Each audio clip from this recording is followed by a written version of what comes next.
नमस्कार, मी लतिका. आज मी तुम्हाला चण्याची डाळ आणि मिरचीपासून मस्त अशी रेसिपी बनवून दाखवणार आहे. हे चण्याची डाळ आहे.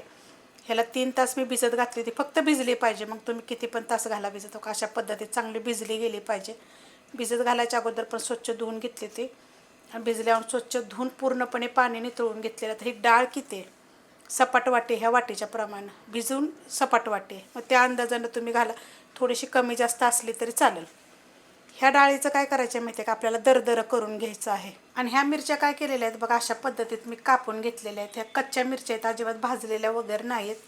अशा आकाराची मिरची होती, पोपटी कलरची, बिलकुल तिखट नसते. तुम्हाला हवा असेल तर थोडीशी तिखट मिरची पण तुम्ही टाकू शकता, पण अशा बारीक कापून घ्यायची. तवा ठेवलाय बघा गरम करायला. हा आहे लोखंडाचा तवा. त्याच्यामध्ये थोडंसं एकदम तेल काढून घ्यायचं आणि तेल गरम होऊन देऊया. तेल चांगलं गरम झालेलं आहे. छोटा 1 चमचा जिरं टाकायचं. जिरं चांगलं पहिलं भाजून घ्यायचं. जिरं बघा चांगलं भाजलेलं आहे. त्याच्यामध्ये 1 मिडियम आकाराचा कांदा बारीक कापून घेतलेला. जास्त बारीक पण नाही, जास्त मोठा पण नाही. असं जरा कांदा थोडासा ह्याला जास्त घातला तरी पण तुम्ही चालू शकताय. कांदा चांगला भाजून घेऊया. कांदा हलकासा भाजलेला आहे. त्याच्यामध्ये 1 गड्डी लसूण आणि 3 हिरव्या मिरच्या तिखटवाल्या घेतलेल्या आहेत. तुम्हाला जर तिखट नको असेल तर फक्त लसूण जरा कुटून घ्या. कच्चाच आहे, भाजलेला नाही कोणतं साहित्यातलं. तिखटासाठी मी ह्या तिखट मिरच्या घेतलेल्या आहेत. ह्याला 1च मिनटं फक्त मिडियम गॅसवर परतून घ्यायचं. परतून घेतलेलं आहे मिडियम गॅसवर.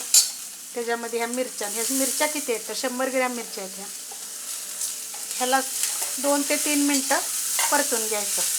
मस्त असं बघा परतून घेतलेलं आहे. आणि तुम्हाला आता हे दिसत असेल की आपला कांदा किती भाजला होता. त्याच्याबरोबर ही मिरचीसुद्धा मी भाजून घेतलेली आहे. अशा पद्धतीत पहिलंच भाजून घ्यायचा, कारण मग परत जास्त भाजला तर एकदम तो कांदा काळा मीठ दिसेल आणि चांगलं भाजलं जाणार नाही सगळं साहित्य. त्यासाठी बघा हे असं थोड्या वेळानं दाबून ह्याला हे परतून घेतलेलं आहे. म्हणजे मस्त अशी मिरची पण ही भाजली जाते.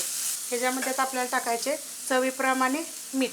अशा काय गोष्टी आपण जेव्हा बनवतो ना तर थोडंसं मिठाचं प्रमाण जास्त टाकायचं, म्हणजे त्याची चव पण छान लागते आणि जास्त दिवस टिकायला सुद्धा मदत होते. मिक्स करून घेते. मीठ टाकल्यानंतर फक्त मिक्स केलेलं आहे. त्याच्यामध्ये 1 मिडियम आकाराचं टोमॅटो. आता हे जर आवडत नसेल तर टाकू नका.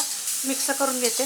फक्त मिक्स करून घेतलेलं आहे टोमॅटो टाकल्यानंतर. डाळ बघा असं मिक्सरला मी आबडधोबड करून घेतले. जास्त बारीक पण नाही, एखादी करताना मोठे राहते तरी चालेल. हे सगळे काढून घेते. डाळ बी काढून घेतलेली आहे. आता याला काय करते, चांगलं परतून घेते. मस्त असं बघा मिक्स करून घेतलेलं आहे. डाळ टाकल्यानंतर असं हलकंसं चिटकतं खाली. हलवत राहायचं, एकसारखं ठेवायचं नाही, नाहीतर मग ती चिटकून राहील मग खाली. एकदम गॅस बारीक केला. आता मी कढई कसे, तवा माझा कसा माहिती आहे का, जाड आहे.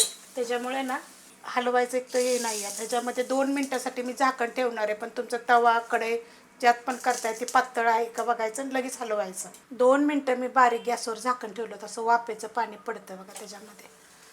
पॅक झाकण ठेवलं का नाही की छान होतं. मिक्स करून घेते चांगलं.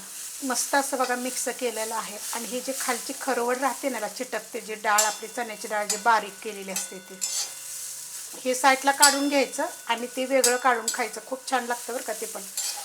जास्त काय करपलेलं वगैरे ते नसतं. हे बघा आपल्या तव्यावर म्हणा कढईवर लक्ष ठेवून करायचं. त्याच्यात टाकणार आहे मी थोडीशी कोथिंबीर आणि 1 मिनिटभर फक्त परतून घेणार आहे. मस्त असं बघा मी परतून घेतलेलं आहे. कोथिंबीर टाकल्यानंतर अशा पद्धतीत एकदा करून बघायचं. 2 ते 3 दिवस टिकतं. खूप छान लागतं. आणि जर टोमॅटो जर नाही टाकलं तर थोडासा लिंबाचा रस जरी तुम्ही खाली काढल्यावर जरी पिळा तरी पण चालू शकतो, नाहीतर असंच जरी केलं तरी चालेल. तर अशा पद्धतीने एकदा करून बघा. रेसिपी आवडली तर लाईक करा, सबस्क्राईब करा, कमेंट करा आणि शेअर बी करा.